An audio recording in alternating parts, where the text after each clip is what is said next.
아내들은 남편에게 복종하십시오. 이것은 주님을 믿는 자로서 당연히 해야 할 일입니다. 남편들은 아내를 사랑하고 부드럽게 대하며 아껴주십시오. 자녀들은 모든 일에 부모에게 순종하십시오. 이것은 주님을 기쁘게 해드리는 일입니다. 부모들은 자녀들에게 너무 엄하게 혼내지 마십시오. 그들이 혹시 용기를 잃고 낙담할 수도 있습니다. 네, 가슴에 우리 손을 얹고 믿음을 고백하고 함께 말씀을 듣겠습니다. 제가 먼저 고백하겠습니다. 하나님은 나를 사랑하십니다. 나는 그 사랑 안에 있습니다. 하나님은 오늘 나에게 말씀하실 것입니다. 그 말씀에 능력이 있습니다. 그 말씀에 생명이 있습니다. 나의 마음을 하나님께 열겠습니다. 나의 생각을 예수님께 집중하겠습니다. 들은 만큼 변합니다. 들은 만큼 행복해집니다. 갑자기 이렇게 신앙 고백할 때 신앙 고백을 잘해야 되는데 갑자기 교회학교가 생각이 나네요. 교회학교 우리 선생님들 너무 부모님들 너무 감사하고요. 지금 이제 오늘부터 사실은 정상 예배를 드리는데 당분간은 완성될 때까지는 교육관이 완성될 때까지는 교실에서 예배를 좀 드릴 겁니다. 그냥 좋은 마음으로 조금만 기다려 주시고요. 조금 수고하는 일인데 교사들이 잘 준비하고 애쓰고 있으니까 격려해 주시면 감사하겠습니다. 오늘 저희가 함께 나눌 말씀은 골로새서 3장 18절부터 21절 굉장히 짧은 본문입니다. 4개 절로 된 본문인데 하나님께서 주시는 가정에 대한 말씀을 함께 묵상해 보려고 합니다. 하나님은 가정을 아주 소중하게 여기십니다. 창세기 1장과 2장을 보게 되면은 처음 창조에 대한 기사가 기록이 되는데 이 창조에 대한 기사가 어떻게 기록이 되냐 하면은 첫날 주께서 빛을 만드심으로 첫날 창조를 시작하십니다. 그리고 1장과 2장을 쭉 보게 되면은 이렇게 시작된 창조의 역사가 마지막 날 아담을 만드시고 그리고 아담을 돕는 배필로 하와를 만드시고 그리고 이 아담과 하와가 함께 가정을 이루게 하심으로 창세기 2장의 창조에 대한 기사가 마무리가 됩니다. 이런 기사에 대한 내용을 보게 되면 하나님께서 가정을 얼마나 창조의 역사 가운데 소중하게 여기셨는지를 느낄 수가 있습니다. 근데 이런 하나님께 소중히 여기고 또 우리 삶에 어쩌면 가장 근본이 되는 가정이 큰 도전을 받는 시대를 살고 있습니다. 그리고 우리 중에서도 이미 그런 위기와 아픔을 겪은 사람도 있고 또 지금 겪고 있는 분들도 계실 줄 생각합니다. 생각한데 이런 가정을 향한 도전과 가정에 대한 위기는 앞으로 더욱더 심해지게 될 것으로 생각을 합니다. 그러므로 우리에게는 무엇이 필요한가? 성경에 다시 돌아가서 하나님께서 말씀하시는 건강한 가정은 어떤 가정인가? 하나님께서 말씀하시는 가정에 대한 진리들, 가정에 대한 성경의 중심에 되는 가치들을 배워야 할 필요가 있습니다. 가정에 대한 분명하고도 정확한 진리의 말씀을 우리가 가지지 못한다면 반복적으로 일어나는 가정에 대한 도전에 제대로 대응하지 못할 뿐만 아니라 심한 경우에는 가정에 대해서 가지고 있는 잘못된 가치관을 마치 바른 가치관인 것처럼 생각하여서 그런 가치관으로 가정을 세워나가고 가정을 이끌어 나갈 수도 있는 실수를 범할 수 있기 때문입니다. 이런 마음을 가지고 오늘 저희가 골로새 3장에 있는 4절밖에 안 되는 말씀입니다만 그 말씀을 통해서 가정에 대한 말씀을 함께 나누길 원하는데 소망하기는 여러분 가운데 이미 지금 가정을 이루고 있는 분도 있고 또는 어떤 분은 혹시라도 가정에 관심이 없는 분이 있을지도 모르겠습니다. 아니면 또 여러분 가운데는 이미 자녀를 다 양육하시고 난 다음에 할머니 할아버지가 되셔서 가정에 대한 이야기를 하게 되면 내일처럼 느껴지지 않는 그런 분도 있을지 모르는데 그러나 전혀 그렇지 않습니다. 결혼을 했든 하지 않았든 또는 자녀를 양육했든 양육하지 않았든 하나님 말씀, 가정에 대한 주의 말씀을 바르게 듣는 것은 참으로 유익한 일이고 나뿐만이 아니라 내 주변에 있는 사람들을 도울 수 있는 일일 뿐만 아니라 내 다음 세대와 그 다음 세대를 위해서 어떻게 기도해야 될 것인지를 알 수 있는 중요한 일이기 때문에 마음을 열고 생각을 기울여서 하나님께서 말씀하시는 가정에 대한 메시지를 듣는 축복된 시간이 되기를 바랍니다. 18절부터 21절인데 이 말씀을 먼저 한번 읽어보고 시작을 하겠습니다. 제가 먼저 18절 말씀 읽겠습니다. 아내들은 남편에게 복종하십시오. 이것은 주님을 믿는 자로서 당연히 해야 할 일입니다. 자녀들은 모든 일에 부모에게 순종하십시오. 이것은 주님을 기쁘게 해드리는 일입니다. 부모들은 자녀들에게 너무 엄하게 혼내지 마십시오. 그들이 혹시 용기를 잃고 낙심할 수도 있습니다. 첫 번째, 우리가 이 말씀을 통해서 배우게 되는 하나님의 가정의 매뉴얼, 가정에 대한 하나님의 진리의 말씀은 가정의 중심은 남편과 아내, 아내와 남편, 부부라는 사실입니다. 성경이 나오는 가정에 대한 메시지를 보다 보면 거의 반복되는 한 가지 특징을 볼 수가 있는데, 그것은 가정에 대한 얘기를 할 때 가장 먼저 나오는 이야기가 뭐냐면 아내와 남편 이야기부터 시작이 됩니다. 오늘 저희가 읽고 있는 골로새 3장만이 아니라 비슷한 내용을 기록하는 에베소서 5장이나 베드로전서 3장에 동일하게 나오는 특징입니다. 가정에 대한 말씀의 시작은 항상 부부에 대한 얘기부터 시작됩니다. 사실 부부 중에서도 아내에 대한 얘기부터 먼저 시작이 됩니다. 그리고 남편 이야기를 하고 오늘 말씀을 보게 되면 자녀에 대한 얘기도 나오고 부모에 대한 얘기도 나오는 흐름으로 말씀이 전개되는 것을 볼 수가 있습니다. 우리는 우선은 이 내용을 구체적으로 묵상하기 전에 이런 순서로부터 아주 중요한 교훈 하나를 찾아야 합니다. 그것은 가정의 중심은 남편과 아내, 아내와 남편, 부부라는 사실입니다. 여러분, 가정의 중심은 자녀들이 아닙니다. 또 가정의 중심은 부모님도 아닙니다. 가정의 중심은 부부인 것입니다. 이건 아주 굉장히 중요한 교훈입니다. 왜 중요하냐 하면 가정의 중심이 부부라는 것이 의미하는 것은 부부 관계가 가정에서 일어나는 모든 관계에 가장 지대한 영향력을 준다라는 의미이기 때문에 가정의 중심이 부부라는 사실을 아는 것은 중요한 것입니다. 어떤 가정은 그 가정의 중심이 자녀인 집이 있습니다. 이런 가정의 특징은 모든 대화와 그리고 결정의 중심이 항상 자녀들이 한가운데를 차지하고 있다는 겁니다. 사실 우리가 자라오면서도 그런 비슷한 가정은 많이 보았습니다. 그리고 우리들 가정도 그런 가정 중에 하나일 수도 있습니다. 이전에 우리 부모님들은 가끔 우리에게 이런 말을 했습니다. 삶이 힘들고 어려울 때마다 너 때문에 내가 산다, 너만 없었으면 내가 네 아빠하고 안 살았다, 이런 얘기를 굉장히 많이 하곤 했습니다. 여러분 어떻게 생각하세요? 아마도 이 말씀은 진짜 마음일 겁니다. 진짜로 그런 마음이 있었기 때문에 인내하셨고 견디면서 살아왔던 것이죠. 근데 여러분, 문제는 이 마음이 실제로 부모님들의 마음이었다 할지라도 문제는 뭐냐 하면 그런 마음이나 태도가 실제적으로 저희 자녀들에게 건강한 영향력을 흘러보내는 통로가 될 수 없다는 사실이 중요한 것입니다. 우리 실제 마음이 그렇다 하더라도 그 마음이 내 자녀에게 실제적인 거룩한 영향력의 통로가 될 수 없다라면은 이런 굉장히 중요한 일이 아니겠습니까? 헬리콥터 부모라는 얘기를 요즘에 많이 하곤 합니다. 헬리콥터처럼 항상 자녀의 주변을 맴돌면서 간섭하고 지시하고 자녀가 원하는 것을 말하기도 전에 미리 알아서 챙겨주는 부모님들, 심지어는 결혼 상대까지 정해주고 직장까지 결정해주고 이런 일을 이렇게 하는 부모들을 빗대어서 헬리콥터 부모라고 이렇게 이야기를 합니다. 이분들도 마찬가지입니다. 이분들도 최선을 다해서 당신의 자녀들을 돕고 있다고 말할 겁니다. 이것도 역시 마찬가지, 아마도 그 말이 맞을 겁니다. 그러나 조금만 돌아오면은 그들의 부모님 마음속에 있는 동기가 무엇인가? 많은 경우에 두려움과 염려입니다. 또는 그분이 과거에 받았던 어떤 내면의 상처, 열등감이나 어떤 상처로부터 비롯된 것이 동기가 되어서 사실 지금 그런 행동을 하고 있는 경우가 아주 많다는 겁니다. 우리가 배우고 알다시피 선하지 못한 동기는 선하지 못한 행동을 가져오게 되어 있습니다. 그리고 선하지 못한 행동은 우리도 모르는 사이에 선하지 못한 결과까지 이르게 되는 것도 자명한 일입니다. 여러분, 가정의 중심은 자녀들이 아닙니다. 우선 아멘 하시길 바랍니다. 여러분, 부부가 가정의 중심인 것입니다.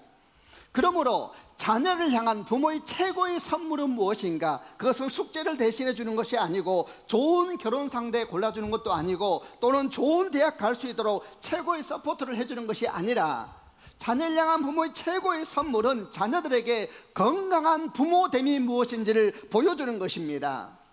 어미와 아비로서 남편과 아내로서 서로를 존중하고 사랑하는 삶을 보여줌으로 말미암아, 그리고 그들이 느끼게 함으로 말미암아 부모됨이라는 것이 무엇인가에 대해서, 아비됨이 무엇이고 어미됨이 무엇인가에 대해서 자녀로 하여금 느끼게 해주는 것, 보여주는 것이야말로 부모가 자녀에게 주시는 최고의 선물이라는 것을 기억해야 될 것입니다.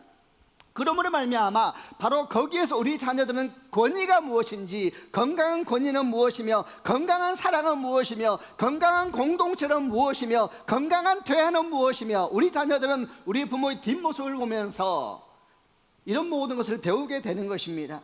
조건 없는 사랑은 무엇인가? 그리고 인생에서 가장 중요한 것은 무엇이고, 그리고 인생의 가장 중요한 순간에는 어떻게 행동하는 것인지 우리 뒷모습을 보면서 우리 자녀들은 우리 기도를 보고, 우리 믿음을 보고, 우리 언어를 보고, 우리 삶을 보고, 우리 돈 쓰는 것을 보고, 우리 눈빛을 보고 아마 그들은 인생을 배우게 되고 삶을 배우게 될 겁니다. 여러분, 축복합니다. 우리 자녀 가운데 이런 좋은 일, 이런 일들이 거룩한 역사로 흘러가는 축복이 있기를 바랍니다. 우리 뒷모습을 보고 자라는 아이들이 정말 거룩한 삶이 무엇인지 볼 수 있는 축복이 있기를 주 예수 이름으로 축원합니다. 아멘 하셔야 됩니다. 도저히 그럴 수가 없어요. 지금부터 그러면 돼요. 우리 뒷모습을 본 우리 자녀들이 정말 부모됨이 무엇인지, 남편됨이 무엇이고, 아내됨이 무엇인지, 사랑과 존중이 무엇인지, 건강한 공동체는 무엇인지, 중요한 순간은 어떻게 행동하는지 배울 수 있는 그런 축복이 있기를 주 예수 이름으로 축원합니다. 그런데 이런 얘기를 나누다 보면 어떤 부모들은 우리에게 이런 말씀들을 하곤 합니다. 그 말은 알겠는데 그러기에는 부모들의 영향력이 너무나 작다라는 것입니다. 왜냐하면 자녀들이 부모 말을 안 듣는다는 겁니다.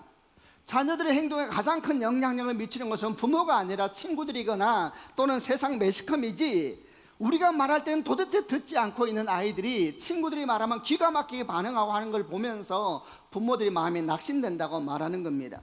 그래서 부모들이 자녀에게 제일 큰 영향을 준다, 이런 이야기는 교회에서 와서 듣는 말이 실제 삶에서는 이해할 수가 없고 동의할 수가 없다, 이렇게 말하는 분들도 있습니다. 여러분, 어떻게 생각하십니까? 자녀에게 가장 큰 영향력을 주는 사람은 누구인가? 친구인가? 세상인가? 아니면 부모님일까요? 어떻게 생각하십니까? 사람들은 말하기를, 아니 많은 부모들은 말하기를 가장 큰 영향력을 내가 주지 못하고 있다는 사실 때문에 낙심하고 있고 그렇게 말을 하고 있는데, 여러분, 이 말은 사실일까요? 여러분, 그렇지 않습니다. 사실 이 말은 어떤 면에서는 맞고 어떤 면에서는 틀린 말입니다. 우리 아이들이 실제적으로 부모님들의 말보다는 친구 말이나 세상 매스컴의 말에, 세상의 말에 귀를 더 많이 기울이는 것이 맞습니다. 그런데 여러분, 반드시 알아야 될 것이 있습니다. 가정을 연구하고 청소년을 연구하고 그리고 회복을 연구하는 전문가들이 크리스찬이든 난 크리스찬이든 이들이 동일하게 이구동성으로 같이 하는 말이 있습니다. 그것은 자녀들에게 가장 중요한 영향력은 분명히 부모들이 준다라는 것입니다. 옷 입는 법이나 화장하는 법 또는 취미생활 하는 법, 이런 것에 대한 영향력은 분명히 친구가 준다. 그리고 세상 매스컴이 주는 것이 맞지만은 인생의 가치관을 형성한 일이라든지 사람 내면의 길을 만들어가는 이런 중요한 일들은 결정적으로 부모가 영향을 미치는 것이고, 이 일에 있어서는 다른 누구도 비교할 수 없다라고 이구동성으로 말하고 있다는 것을 기억하는 축복이 있으시기를 바랍니다. 그래서 그들은 말하기를, 만약에 모든 부모가 소망하는 것처럼 여러분의 자녀가 건강한 자녀로 성장을 원한다면 여러분이 많은 입을 열어서 말하기보다는 여러분의 삶을 통해서 보여줘야 된다. 믿는 자도 믿지 않는 자도 동일하게 말하고 있는 내용입니다. 자녀에게 줄 수 있는 최고의 선물, 그것은 건강한 부부됨을 보여주는 것입니다. 아멘 하시길 바랍니다. 건강한 남편됨, 건강한 아내됨, 건강한 아비됨, 건강한 어미됨. 결정적인 순간에 내 어미는 어떻게 하는가, 내 아버지는 어떻게 하는가, 삶이 위기가 왔을 때 내 엄마는 어떻게 결정하는가, 내 아빠는 어떻게 결정하는가 보여줘야 된다는 것입니다. 저는 청소년 사역을 할 때 참으로 이상한 것이 하나 있었습니다. 그것은 고3이 되면 고3 아이들이 다 예배 시간을 바꾸는 것을 많이 보았습니다. 그러면서 부모님들과 만나 얘기하면 이렇게 말하더라고요. 고3은 특별한 시간이라는 거예요. 고3이 얼마나 중요한 시간인지 아냐는 거예요. 저 안다 그랬어요. 그래서 하는 말이, 고3은 너무 중요한 시간이기 때문에 생활 리듬을 조절해야 된대요. 그래서 어떻게 조절하냐 하면은 고3이 딱 되는 순간 학원 시간에 맞춰서 모든 걸 조정하기 시작해요. 저는 그 일을 심각하게 받아들였습니다. 이 일은 굉장히 중요한 문제이다. 지금 이 부모들은 자녀에게 무엇을 유산으로 남기고 있는가, 가장 중요한 순간에는 어떻게 행동해야 되는지, 정말 중요한 순간에는 하나님을 생각하는 것이 아니라 세상의 가치관을 따라서 결정하는 것이다 라는 것을 지금 보여주고 있는 중이구나 생각을 했었습니다. 그리고 계속 외쳤습니다. 그렇게 하면 안 됩니다. 고3 주일 성수는 고2 때 하던 예배 계속 드리는 겁니다. 막 이렇게 외치고 다녔습니다. 우리가 자녀에게 줄 수 있는 최고의 선물은 무엇인가? 우리 삶 자체가 되어야 되는 것입니다. 다시 한번 주 예수 이름으로 이런 축복의 길을 주님의 이름으로 축원합니다. 부모가 보여주는 영향력이 얼마나 지대할 수 있는가에 대해서 보여주는 성경의 사건은 굉장히 많습니다. 그 중에 한 가지만 생각해 보려고 합니다. 창세기 29장 이후를 보게 되면은 창세기 성경 전체에서 가장 중요한 주인공 중에 한 명인 요셉에 대한 얘기가 나오고 요셉의 가정에 대한 얘기가 나옵니다. 요셉 가정에 대한 얘기를 좀 해보겠습니다. 요셉은 아버지가 야곱 한 명이었습니다. 그런데 어머니는 4명이었습니다. 레아와 라헬 두 자매만이 아니라 이 두 자매의 여종도 사실 어미라고 할 수 있겠지요. 아들을 낳기 위해서 들어가서 남편과 함께 잠자를 하라 그러지 않았습니까? 그러니까 결국은 그 4명의 엄마가 아이를 낳았으니까 요셉 집안은 아버지 한 명의 엄마가 넷인 것이죠. 얘기를 시작하기 전부터 암담합니다. 아버지 한 명의 엄마 넷. 여러분, 근데 문제는 뭐냐면 이 4명의 엄마가 아주 사이가 좋지 않았다는 겁니다. 여러분, 성경을 조금만 아는 분은 알 겁니다. 서로 남편 사랑 차지하려고 하나님께 막 눈물로 기도했습니다. 그 당시에는 아들을 많이 낳으면 하나님께서 남편이 나를 더 사랑해 줄 것이다 생각을 했습니다. 그래서 아들 낳는 경쟁을 합니다. 하나님께 아들 달라고 눈물로 기도해요. 그래서 레아는 6명의 아들을 낳고 라헬은 2명 낳고 레아의 여종, 라헬의 여종, 두 여종은 2명씩 낳고 그래서 12명의 아들을 낳게 된 겁니다. 자, 여러분 한번 생각해 보시기를 바랍니다. 이렇게 4명의 엄마가 12명의 아들을 낳았는데 잠을 잘 때는 어떻게 잘까요? 젖도 먹여야 되고 기저귀도 갈아야 되니까 아마도 낳은 부모가 아이를 데리고 잤을 거예요. 지금 우리는 대화가 되는 중입니까? 낳은 부모가 자기 자식을 데리고 잠을 잤을 거라는 겁니다.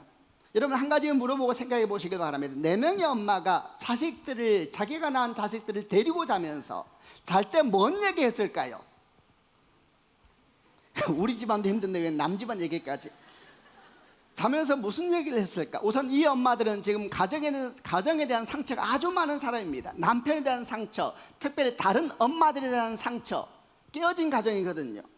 그들은 밤마다 자기 자녀들에게, 자기 몸에서 난 자녀들에게 무슨 이야기를 했을까? 성경은 기록되어 있지 않습니다만 충분히 묵상할 수 있습니다. 왜냐하면 그 뒤에 일어나는 사건이 이전에 있었던 일들을 알게 하기 때문입니다. 12명의 형제가 있었는데 우리 알다시피 그 중에 아버지가 그 형제 중에 한 명을 집중적으로 편애합니다. 기억하실 것입니다. 요셉이었죠. 근데 집중적으로 편애하자 다른 형제가 어떻게 하기로 결정을 하냐면 죽이기로 결정합니다. 죽이기로. 이게 누가 준 영향력인가? 이거는 분명히 잠잠해서 엄마들이 준 영향력입니다. 밤마다 자녀들에게 상처와 슬픔의 영향력을 흘러보냈을 것입니다. 그 엄마들이 무슨 말을 했을까? 아마도 이런 말을 했겠죠. 잠을 자면서 엄마가 왜 이렇게 불행한지 아느냐? 저 옆집 여자 때문이다. 저 옆집 여자가 네 아빠 사랑을 다 뺏어가서 저는 지금 설교하기 때문에 말을 완곡하게 하고 있는 거예요. 실제로는 막 했을 거예요. 도끼. 저 여자가 네 아빠 사랑을 다 뺏어가서 엄마는 이렇게 외롭게 살고 있고 내가 슬프고 절망스럽고 네 없어서면 난 죽었다. 가정에서 받았던 상처, 남편에게 받았던 상처, 다른 사람에게 받았던 상처를 자기 태중에서 난 아이에게 다 흘려보내고 있는 겁니다. 여러분, 이렇게 흘러가면서 이 자녀들은 어미 품에서 자라났을 것입니다.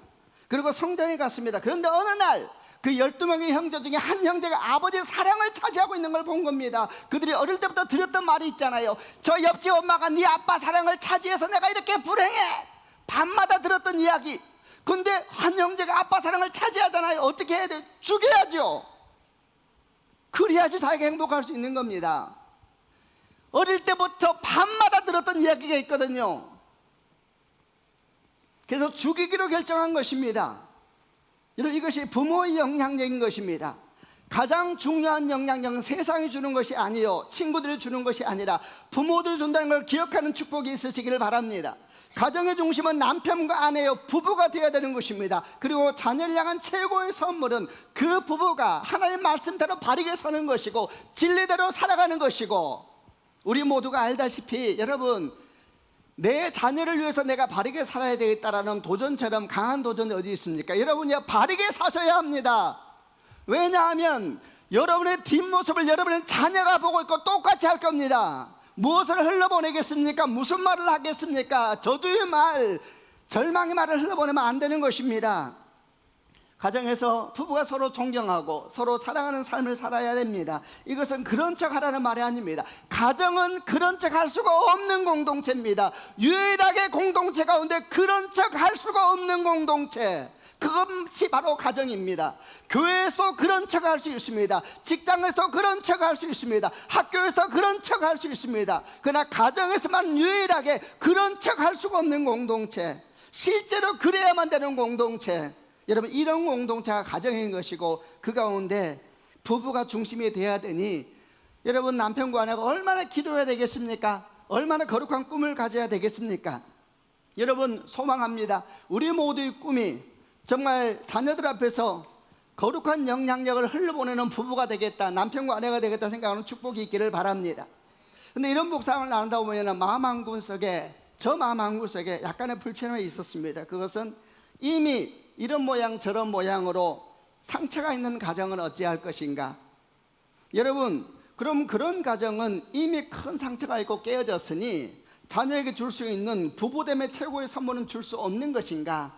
결론은 전혀 그렇지 않습니다. 여러분, 복음의 능력이 무엇입니까? 복음은 참으로 위대한 것입니다. 복음의 능력은 무엇인가? 복음은 다시 시작할 수 있다는 것이 복음의 능력인 것입니다. 새롭게 가정을 이룸으로써 다시 시작할 수도 있지만 그렇지 않아도 다시 시작할 수 있습니다.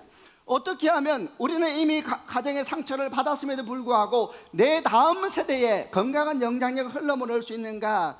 그 시작은 비록 내게 아픔이 있음에도 불구하고 성경이 말씀하시는 건강한 가정의 원리를 분명히 받아들여야 되는 것입니다. 아멘 하시길 바랍니다.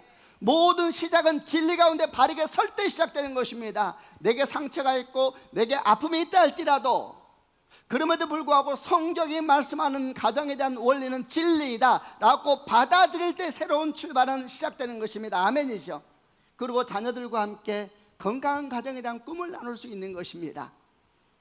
정직하게 자기가 받은 아픔을 나누고 슬픔을 나누되 그 마지막을 분노와 슬픔으로 마무리하지 말고, 야곱의 내 엄마처럼 분노와 슬픔으로 마무리하지 말고 슬픔과 아픔을 나누되 성경이 말씀하고 있는 건강한 가정의 꿈을 나눔으로 마무리하는 것입니다. 건강한 가정의 꿈을 나눔으로 마무리하는 것입니다. 내 자녀가 내 아픔 때문에 가정에 대한 건강한 꿈을 포기해버리도록 인도하는 것이 아니라 오히려 내 아픔을 주 앞에 가지고 나아가서 자녀와 함께 건강하게 나눔으로 말미암아 그가 건강한 가정의 꿈을 꿀 수 있도록 인도하는 것입니다. 아멘 하시길 바랍니다. 여러분, 건강하지 못한 가정에 자란 얼마나 많은 자녀들이 결혼에 대한 꿈을 잃어버리고 있습니까? 이런 결코 성경적인 것이 아닙니다. 비록 우리가 가정에 상처가 있다 할지라도 우리는 그리스도의 복음에 굳게 서서 우리 다음 세대에는 건강한 가정의 영향력을 흘러보내는 가정을 만드는 축복이 있기를 바랍니다. 이렇게 어떤 가정은 그 가정의 중심이 자녀인 집이 있다라는 것만 아니라 또 두 번째 어떤 가정은 그 가정의 중심이 부모인 집도 있습니다. 이 말에 부모님들의 마음이 상하지 않으시길 바랍니다. 여러분, 가정의 중심은 부모가 아닙니다. 가정의 중심은 부부입니다. 물론 이 말씀은 우리들이 부모님에게 무례해도 된다라는 말이 전혀 아닙니다. 성경은 네 부모를 공경하라는 말씀을 10계명 중에 하나를 두실 만큼 굉장히 부모에 대한 관계를 중요하게 여기고 있습니다. 그럼에도 불구하고 가정의 중심은 부모가 아니라 부부인 것입니다. 창세기 2장 24절 말씀에 이러므로 남자가 부모를 떠나 그의 아내와 합하여 둘이 한 몸을 이룰지로다. 아멘 하시길 바랍니다. 남자가 부모를 떠나 그의 아내와 합하여 둘이 한 몸을 이룰지로다. 여러분, 가정의 중심은 부모가 아닙니다. 부부인 것입니다. 이 부분을 얘기할 때는 저 개인적인 삶을 나누는 것이 도움이 될 겁니다. 저는 어릴 때부터 꿈이 우리 어머니를 행복하게 해드리는 것이 제 꿈이었습니다. 아마도 아버님이 일찍 돌아가시고 어머니가 너무 고생하는 것을 많이 봤기 때문에 제 꿈이 우리 엄마 행복해지는 것이었습니다. 그래서 저는 결혼도 안 하려고 했습니다. 왜냐하면 결혼하게 되면 우리 아내하고 우리 어머니가 부딪히게 될 것이고, 부딪히면 나는 100% 엄마 편인데, 그럼에도 불구하고 엄마와 아내가 화해하지 않으면 무조건 이혼해야 되니까 아예 결혼을 안 해야 되겠다, 이런 생각을 했습니다. 그래서 지금의 아내인 여자친구에게 이 사실을 말했습니다. 그런데도 결혼을 하게 됐습니다. 그만큼 제가 좋았던 거죠. 이게 제가 잘못된 건강하지 못한 마음을 가지고 있었습니다. 여러분, 이런 마음으로 결혼을 하니까 가정이 어떻게 평안할 리가 있겠습니까? 우리 어머니가 저에게 뭘 해서 그런 것이 아니라 내 마음이 진리 가운데 바르게 서 있지 못하니까, 내 마음이 바르게 서 있지 못하니까 문제가 생기는 것입니다. 어떤 문제가 생기기 시작했느냐, 제가 어머니를 유난히 사랑하고 하니까 어머니의 감정이 그대로 저에게 전해지는 겁니다. 어머니가 슬프면 저도 슬프고, 어머니가 기쁘면 저도 기뻤습니다. 문제는 뭐냐 하면 이 강도가 저한테 오면서 확대 재생산되는 것이었습니다. 저는 그때 생각했습니다. 효자다 생각했습니다. 저는 자랄 때 효도상도 많이 받았습니다. 여러분, 저는 그때 목사가 되기 위해서 신학대학원을 다니고 있었습니다. 그럼에도 불구하고 성경에 있는 가정에 대한 진리에 대해서는 분명하게 서 있지 않은 상태였습니다. 제가 받는 감정의 영향력이 커질수록 가정은 흔들렸습니다. 이런 일이 계속 반복되고 있었습니다. 그러던 어느 날 어머니와 통화를 하는데 그날따라 어머니 목소리가 아주 슬프게 느껴졌습니다. 저는 전화를 끊고 더 깊은 슬픔 속에 빠져들었습니다. 내가 잘못해서 그런 것 같아서 깊은 자괴감, 깊은 슬픔 속에 전화를 끊고 구석에 앉아 있는데 저를 보다 못한 아내가 옆에서 한마디 했습니다. 여보, 제발 정신 좀 차려. 당신은 어머니하고 통화만 하고 나면 이상한 사람이 되는 것 같아. 저는 분노했습니다. 이런 나쁜 며느리가 있는가? 어머니가 힘들어하고 그에 대해서 남편이 힘들어하면 같이 슬퍼해야지. 오히려 화를 내다니. 저는 견디지 못하여서 그 방을 뛰쳐나가서 작은 방 가서 문을 잠그고 구석에서 앉아 있는데 분노가 막 일어나기 시작했습니다. 저는 신학생이었습니다. 저는 분노가 일어났습니다. 그리고 어떤 생각이냐면 저 여자와 더 살 수 없다. 참을 수가 없었습니다. 저는 제가 잘못된 생각을 정말 하나도 하지 않았습니다. 문제는 아내였습니다. 어머니는 불쌍하고 분노를 사귀는데 막 사귀면 사귈수록 분노가 더 일어나는 거예요. 내가 이래서 결혼 안 하려고 그랬는데 애는 나오고, 이런 복합적인 상황. 이렇게 분노를 사귀면서 구석에 쭈그리고 앉아있는데 견딜 수가 없더라고요. 제 안에 성령이 계셨거든요. 갑자기 제 안에 아주 독특한 일이 하나 생겼습니다. 그냥 내 안에 뭔가가 툭 치고 지나갔습니다. 툭 치고 지나가는데 갑자기 제가 어떤 생각이 하나 뚝 떠올랐습니다. 그 생각이 뭐냐면 가정이 무너지고 있다는 생각입니다. 가정이 무너지고 있구나. 그리고 또 하나 든 생각은 사단이 우리 가정을 보고 웃고 있구나 라는 생각이 같이 들었습니다. 섬뜩한 마음이 들었습니다. 그리고 참 이상하다 생각됐습니다. 내가 지금 잘못한 것은 하나도 없는데 저 여자가 지금 잘못하고 있는데 왜 가정이 무너지고 있는 것일까? 나는 지금 잘하고 있는데, 이런 생각이 들었습니다. 게다가 내가 그렇게 싫어하는 사단이 우리 가정을 보고 웃고 있다니. 나는 이렇게 생각했습니다. 나는 분명히 잘못한 것이 없는데 사단이 웃고 있구나. 뭐가 문제인지는 몰라도 사단이 웃고 있고 가정이 무너지고 있다는 것은 분명했습니다. 그때 우리 가정의 중심은 어머니였습니다. 어머니가 기쁘면 나도 기쁘고 우리 가정도 기뻐야 했습니다. 어머니가 슬프면 나도 슬프고 우리 가정도 슬퍼야 했습니다. 나는 그것이 효인지 알았습니다. 잘못된 것인지 몰랐습니다. 그걸과 가정에는 다툼이 일어나고 아내와의 관계는 위기에 처하고 자녀들은 두려워하고 가정은 불안한 기운이 흐르기 시작했습니다. 그러나 참으로 다행인 것은 내 안에 성령이 계셨습니다. 내 안에 믿음이 있었습니다. 나는 생각하기에 무엇이 잘못됐는지는 몰라도 뭔가가 잘못됐다는 느낌은 않았습니다. 그래서 내가 잘못됐다는 생각은 들지 않았지만 생각과 행동을 바꾸려 결정을 했습니다. 제가 알고 있는 영적인 원리 하나가 저를 붙잡았습니다. 분별이 잘 안 될 때에는 사단이 싫어하는 행동을 하면 된다. 분별이 잘 안 됐습니다. 뭐가 잘못된 것일까? 그러나 사단이 나 때문에 웃고 있으니 이걸 견딜 수가 없으니 내가 잘못한 것은 분명히 아니지만 사단이 싫어하는 방향으로 생각하고 싫어하는 방향으로 말하고 싫어하는 방향으로 행동해야 되겠다라는 생각이 들었습니다. 그리고 또 역시 말하기를 내가 아내의 말에 동의한 것은 아니지만 아내의 말에 귀를 기울이기 시작했습니다. 내가 어머니에게 지나치게 반응한다는 그 말에 동의하지 않았지만 마음을 기울이기 시작했습니다. 그리고 아내의 조언을 따라 어머니하고 전화할 때 조금 더 주의하기 시작했습니다. 지나치게 생각하지 않기, 지나치게 반응하지 않기, 그리고 오히려 반대로 행동하기, 반대로 생각하기, 의도적으로 행동하기 시작했습니다. 우리 어머니가 목소리가 슬프면 같이 슬퍼하는 것이 아니라 오히려 제가 이렇게 말했습니다. 어머니 힘내세요. 원래 사는 건 다 힘든 거예요. 어머니 잘하고 계시는 거예요. 화이팅 하세요. 그리고 전화를 끊고 얼마나 울었는지 모릅니다. 어느 날 전화 가서 우리 어머니가 누군가에게 받은 상처를 말할 때 저는 또 힘을 내려 말했습니다. 어머니 인생은 다 그런 거잖아요. 그 사람 말 그냥 잊어버리세요. 그런 말 듣고 살면 어떻게 살아요? 얼마나 이상한 사람이 많은데요. 냅두세요. 그리고 전화 끊고 다시 또 울었습니다. 아내와 함께 가정의 중심을 잡아가기 시작했습니다. 같이 노냐고 같이 결정했습니다. 그리고 하나님께서 축복하기 시작했습니다. 언제부터인가 신기한 일이 생겼습니다. 어머니에게서 우리에게 영향력이 오는 것이 아니라 우리에게서 영향력이 흘러가기 시작했습니다. 슬프게 전화했다가 기쁘게 전화를 끊기 시작했습니다. 우울하게 어머니가 전화했다가 전화를 끊을 때는 그래 맞아. 그때 저희 어머니는 교회도 제대로 안 다니고 있을 때였습니다. 영향력이 흘러가기 시작했습니다. 나는 나중에 성경의 말씀을 보게 되었습니다. 가정의 중심은 부부인 것이구나. 이해가 되기 시작했습니다. 그리고 부부가 제대로 설 때 그게 효도이구나. 함께 마음을 보고 사는 것이 효도이구나. 그게 자녀를 향한 선한 노력이구나. 지금 우리 어머니는 날마다 저를 위해서 기도하고 있는 중보자가 되었습니다. 이제 저는 가는 곳마다 말합니다. 정말 당신이 효자가 되길 원합니까? 성경을 보십시오. 성경은 분명히 말씀합니다. 가정의 중심은 부부가 되어야 합니다. 그래야 당신의 부모가 살 것입니다. 아멘 하시길 바랍니다. 함께 기도하십시오. 함께 마음을 모으십시오. 힘들고 지칠 때 부부가 손을 잡아야 합니다. 그럴 때 길이 열리게 될 것입니다. 아멘 하시길 바랍니다. 여러분, 가정의 중심은 부부인 것입니다. 부부가 마음을 모아야 합니다. 부부가 뜻을 모아야 합니다. 부부가 기도를 모아야 합니다. 부부가 같이 꿈을 꿔야 합니다. 그래야지 가정의 모든 관계에 영향력이 흘러가면서 그게 살리는 영향력이요 회복의 영향력으로 일어나게 될 줄로 믿습니다. 하나님의 가정 매뉴얼 그 두 번째는 가정을 이루고 있는 남편과 아내 또 자녀와 부모님을 향한 하나님의 질서가 있다는 것입니다.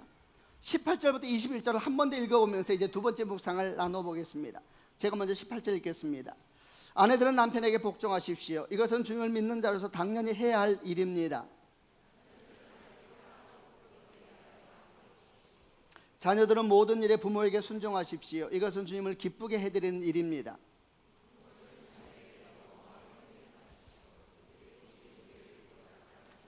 네 계절에 가정이 각 멤버들, 남편과 아내, 자녀와 부모들이 가져야 될 질서에 대한 하나님의 진리 말씀이 선포되어 있습니다. 뭐라고 설명합니까? 아내는 남편에게 순종하십시오.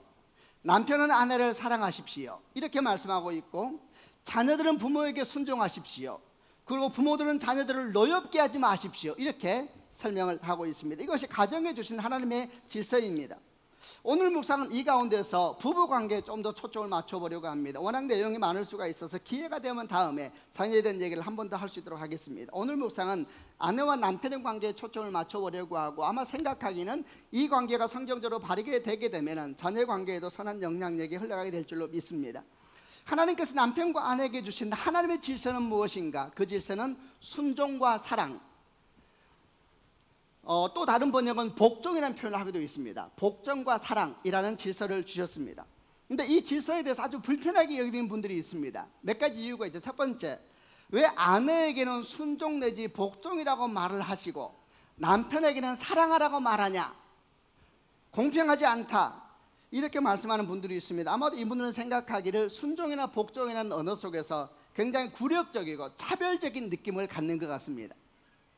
그리고 또 하나, 이 질서에 대해서 불편한 이유 중에 하나가 뭐냐면, 왜 아내가 먼저 해야 되느냐?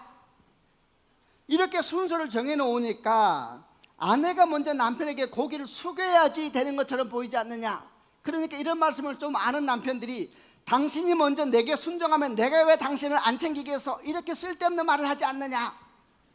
이렇게 큰 소리 친다라는 겁니다. 이런 이유로 말미암아 이 말씀을 어떻게 보냐면 시대에 맞지 않는 남녀 차별적인 말씀이다, 이렇게 이야기하면서 좀 더 현대적으로 재해석을 해야 된다, 이렇게 이야기하는 분들이 있습니다. 여러분 어떻게 생각합니까? 정말 이 말씀, 남편과 아내에 대한 순종과 사랑 또는 복종과 사랑에 대한 하나님의 질서는 시대에 뒤떨어진 남녀 차별적인 메시지일까요? 정말 이 말씀은 여자보다 남자가 중요한 것이기 때문에 여자는 무조건 남자를 따라야 된다, 이런 메시지를 품고 있는 것일까요? 이 말씀을 잘 이해하기 위해서 한 두 가지 정도의 묵상을 나눠보려고 합니다. 첫 번째는 하나님의 창조 질서 속에 있는 남녀에 대한 얘기를 나눠보려고 하고, 두 번째는 남자와 여자의 기질의 차이에 대한 얘기를 좀 해보려고 합니다. 여러분, 하나님의 창조의 질서 속을 창조의 순서를 묵상하다 보면 아주 독특한 특징을 하나 볼 수가 있습니다. 그것은 6일 동안 창조의 역사가 일어났는데 이 창조의 순서를 묵상하다 보면 아주 독특한 것이 하나 있어요. 그게 뭐냐면 뒤에 있는 창조를 통하여 앞에 있는 창조가 채워진다는 특징이 있습니다. 예를 들면 보십시오. 첫날 하나님께서 빛을 만드시고 낮과 밤을 구별하셨습니다. 둘째 날은 물을 윗물과 아랫물을 나누시고 그 사이의 공간, 하늘이라고 번역했습니다. 쉬운 성경은 하늘, 공간을 공탕이라 그러죠. 만드셨습니다. 셋째 날은 밑에 있는 물을 한 곳에 모으셔서 모인 물이 있는 곳을 바다라 칭하시고 드러난 물을 육지라고 칭하시면서 바다와 육지를 나누셨습니다. 이게 3일 동안의 창조입니다. 그런데 4일 이후의 창조를 보게 되면 이 3일 동안의 창조를 채워가는 것이 4일째 이후의 창조입니다.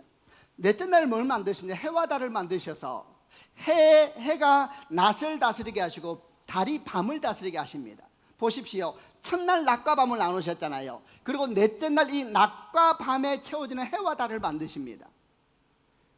둘째 날 윗물과 아랫물을 나누고 하늘 궁창을 만들었잖아요. 그리고 다섯째 날 이 하늘을 채우는 각종 새와 구름과 이런 걸 만듭니다. 셋째 날 물을 모아서 바다를 만들고 육지를 만드시잖아요. 그리고 다섯째 날 이 바다를 채우는 물고기를 만들고, 그리고 여섯째 날 이 무술 태우는 각종 짐승과 마지막에는 사람을 만드시면서 온 땅을 다스리고 정복하라고 말씀하십니다. 특징이 이해가 되십니까? 여러분, 앞 창조는 뒤 창조를 통해서 채워지게 되어 있는 것입니다. 앞 창조 낮과 밤은 네 번째의 창조 달과 해를 통하여 채워지는 것이고, 둘째 날 궁창은 다섯째 날에 있는 해와 각종 나르는 새들과 구름을 통하여 채워지는 것이고, 셋째 날 바다는 다섯째 날 물고기를 통해서 채워지는 것이고, 무슨 여섯째 날 짐승과 사람을 통해 채워지는 것입니다. 뒤창조가 앞창조를 완성해 주는 것입니다. 여러분, 똑같은 흐름을 묵상해 보면은 사람의 창조에서도 비슷하게 느낄 수가 있습니다. 하나님은 남자를 먼저 만드시고, 그리고 그 뒤에 이 남자를 채우기 위해서 여자를 만드신 것입니다. 그래서 이 하와를 뭐라고 표현하고 있냐면 돕는 배필이라고 표현합니다. 돕는 배필, 채우는 배필인 것입니다. 여자를 통해서 남자는 채워지게 되는 것입니다. 이 정도 묵상을 하면서 이제 질문해 보겠습니다. 자, 여러분, 앞 창조는 뒤 창조를 통해서 채워진다 그랬습니다. 질문합니다. 여러분, 먼저 만들어진 하늘이 귀합니까? 뒤에 만들어진 하늘을 채우고 있는 해와 달, 새들이 귀합니까? 먼저 만들어진 바다가 귀합니까? 뒤에 만들어진 그 바다를 채우고 있는 온갖 바다 생물과 아름답고 신기하게까지 한 물고기가 귀합니까? 자, 먼저 만들어진 무엇이 귀합니까? 다음에 만들어진 그 무대에 있는 각종 짐승들과 그리고 사람들이 귀합니까? 여러분, 어떻게 생각하세요? 이런 질문 자체가 코미디인 것입니다. 남자가 귀하냐 여자가 귀하냐, 이런 질문 자체가 아주 비성경적인 것이고 코미디인 것입니다. 하나님은 남자를 만드시고 이 남자를 채우기 위해서 여자를 만드시면서 그 여자에게 돕는 배필, 채우는 배필이라고 설명을 하고 있는 것입니다. 하나님께서 부부관계에 주신 질서가 무엇인가? 순종과 사랑입니다. 이것은 대립하는 관계가 아니고 채워지는 관계인 것입니다. 부부관계에서 에베소서 5장을 보게 되면 부부관계에서 머리는 남자입니다. 남편입니다. 그런데 이 머리를 채우는 것은 여자입니다. 가정의 제사장은 남편입니다. 그런데 이 남편을 남편 되게 하는 것은 아내입니다. 아멘이죠. 그러면 아내가 귀해요, 남편이 귀해요? 그렇게 말하면은 그러지 마라 그러세요. 그건 질문도 안 되는 것입니다. 이것은 대립하는 구조가 아니라 채워지는 구조인 것입니다. 채워지는 구조, 아멘 하시기를 바랍니다. 여러분, 남편을 남편 되는 것은 아내인 것이요, 이래서 아내의 지혜로움이 있는 것입니다. 그러므로 아내가 아내로 서 있지 못하면 이게 어떻게 되는 것이겠어요? 새가 나르지 않는 하늘인 거예요. 맨날 해만 땡땡 내리죠. 사막이죠. 바다에 갔더니 물고기가 한 마리도 없네. 안 되는 것이죠. 채워지는 것입니다. 이런 여러분 질서 속에서 우선 남녀에 대한 이해를 하신 상태에서 더 묵상을 해보겠습니다. 동시에 묵상할 것은 뭐냐 하면 하나님께서 남녀를 다르게 지으셨다는 것도 여러분 받아들여야 합니다. 남녀의 기질적인 차이가 있습니다. 그래서 이에 대해서 연구한 분들에 대한 연구한 걸 제가 좀 몇 가지 정리한 것을 나누려고 합니다. 부부관계가 어려운 것은 서로 다르기 때문이다. 근데 이 다르다는 것은 단순히 성장 과정의 차이의 문제를 넘는 것이랍니다. 기질적인 차이가 있대, 이 남녀의 차이가. 그러면서 이분들이 적어놓은 내용을 한번 제가 읽어볼 테니까 여러분 어떻게 생각되는지 한번 생각해 보시길 바랍니다. 남자 여자의 차이에 대해 쓴 책에서 몇 가지 정리한 겁니다. 첫째, 남자는 머리로 세상을 본다. 여자는 가슴으로 세상을 본다. 남자는 논리적이고 여자는 감정적이라는 이야기겠죠. 남자는 성취지향적이고 여자는 관계지향적이다. 남자는 답을 주려고 하고 여자는 이해를 받기를 원한다. 남자는 핵심을 말하기를 좋아하고 여자는 주변을 말하기를 좋아한다. 그래서 영화 보고 나서 아내가 와서 주인공이 너무 불쌍해 그러면 남편이 묻잖아요. 죽었어 살았어? 우리는 죽었냐 살았냐가 중요하잖아요. 또 이런 표현도 있더라고요. 남자는 할 말을 미리 생각하고 말하지만 여자는 말하면서 생각을 정리한다. 와, 이렇게 야, 이 사람들 훌륭해요. 이런 연구를 하다니.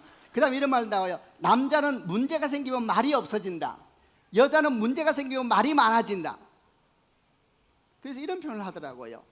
남자는 문제가 생기면 자기만의 동굴로 들어간대요.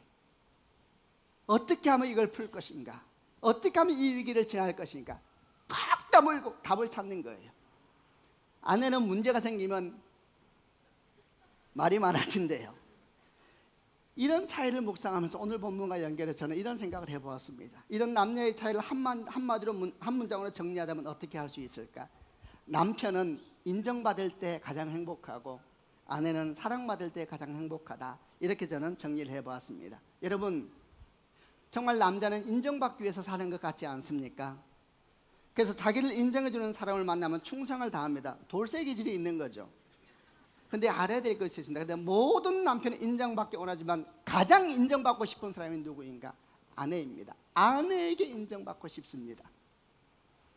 왜냐하면요, 남편의 마음은 아내로만 채워지는 거거든요. 아내에게 인정하지 못하면 어떤 일이 생기는가? 인정받기 위해서 떠도는 것입니다. 계속 떠돌아요. 자기 존재를 인정받기 위해서. 근데 문제는 어디에도 아내의 역할을 해줄 곳은 없거든요. 그래서 불쌍한 겁니다. 아내에게 인정하지 못한 남편은 불쌍한 것입니다. 여러분, 남편에게 순종하라는 말씀은 남편이 하라는 대로 무조건 다 하라는 뜻이 아닙니다.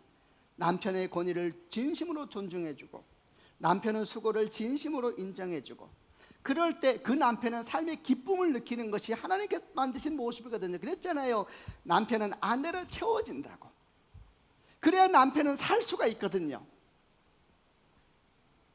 저는 설교를 마치면 오늘도 그럴 건데 집에 가면 항상 묻습니다.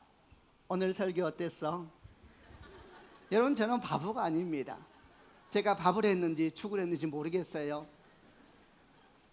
힘들고 지칠 때는 더 묻습니다. 여보, 오늘 설교 어땠어? 아내의 격려에서 피난처를 찾는 겁니다. 어느 날 설교를 마치고 들어갔습니다. 그날 제가 먹을 수 없는 죽을 썼다는 걸 아는 날이었습니다. 들어가서 우리 아내에게 말했습니다. 여보, 설교 어땠어? 우리 아내가 이렇게 말을 했습니다. 여보, 사실 내가 오늘 좀 피곤해서 잘 못 들었어. 우리 아내는 설교 들을 때 피곤한 형이 아닙니다. 저는 그날 씻지도 않고 거실에서 밤을 샜습니다. 절망. 나는 피난처를 잃어버렸습니다. 저는 항상 주위를 묻습니다. 여보, 설교 어땠어? 피난처를 찾는 겁니다. 여보, 내가 조금 피곤해. 여보, 오늘 설교 어땠어? 뭐가 기억나? 우리 아내는 힘들겠지요. 주일마다. 그러나 이게 삶이지요. 사랑과 격려. 대립이 아니라 채워가는 것. 여러분, 이와는 반대로 아내는 사랑받을 때 행복하다 그럽니다. 우리는 많이 배워야 합니다. 남편들은 많이 배워야 합니다. 아무리 많은 것을 가져다 주어도, 아무리 이쁜 옷을 사다 주어도, 아무리 기금속을 많이 가져다 주어도 아내가 사랑받고 있다는 느낌을 받지 못하면 그 사람은 불행한 겁니다. 어떻게 하는 것이 아내를 사랑하는 것일까? 이것도 책에서 정리해 왔습니다. 그분들이 많이 다 배워요. 저 배우 아내 편이 되어주라 이러더라고요. 아내 편이 되는 것이 사랑이다. 아내는 답을 찾고 있는 것이 아니라 내 편을 찾고 있는 것이다. 근데 왜 우리가 남편이 돼가지고 이렇게 내 편을 찾고, 답을 찾는 것이 아니라 내 편을 찾고 있다. 아내가 말할 때는 옳고 그름을 생각하지 마라. 아내는 원래 수다가 많다. 그만큼 스트레스가 많다는 뜻이다. 아내는 말하면서 스트레스를 푸른다. 이런저런 이야기를 한다. 이런 여인의 마음을 이해하지 못하고 말을 막아버리면 여자는 우울해진다. 이런 글을 읽다 보니까 아주 제가 어릴 때 생각이 나요. 우리 엄마가 생각이 나는 거예요. 우리 어머니는 30대 중반에 남편을 먼저 보내고 아주 그냥 지금 생각해보면 어떻게 사셨을까 싶어요. 근데 이분이, 어머님이 참 저녁마다 우리한테 그렇게 많은 얘기를 했어요. 저는 싫었어요. 그게 어머니 얘기하는 게 싫더라고요. 먼저는 우리 어머니를 그렇게 힘들게 하는 사람들이 얘기를 듣는 게 싫고, 그런 모습을 보이는 어머니를 보는 게 싫었어요. 저는 그렇게 싫더라고요. 근데 지금 이제 생각해 보니 어머님도 여자였죠. 그렇게 해서라도 마음의 불안함을 풀고 있었구나. 마음이 아프죠. 마음이 힘든 것을 풀고 있었구나. 우리 어머님도 아내였는데 말할 사람이 없었구나. 하나님께서 말씀하십니다. 아내들에게 말합니다. 네 남편에게 순종해라. 죽게 하듯 해라. 남편들에게 말하면 네 아내를 사랑해라. 주님이 교회를 위해 생명을 주신 것처럼 사랑해라. 여러분, 하나님 마음이 느껴지지 않습니까? 이게 충돌입니까? 이게 대립입니까? 하나님은 우리를 가장 잘 아시는 분입니다. 아멘 하시지요? 순종과 사랑의 질서는 우리를 우리보다 더 사랑하시고 우리 가정을 우리보다 더 사랑하시는 우리 주 하나님, 하나님께 주시는 축복의 언어요, 약속임을 기억하는 축복이 있으시길 바랍니다. 사랑하는 성도 여러분, 하나님께서 가정을 만드셨습니다. 하나님은 우리 가정을 보호하기를 원하시고 회복하기를 원하십니다. 아멘이죠? 소망하는 자들마다 말씀으로 돌아오십시오. 몸부림치면서 해보십시다. 그럴 때에 주의 놀라운 축복이 여러분 가정 가운데, 여러분의 삶 가운데, 보석 같은 우리 아이들 가운데 흘러넘치게 될 줄로 믿습니다. 그런 축복이 여러분과 함께 하기를 바랍니다.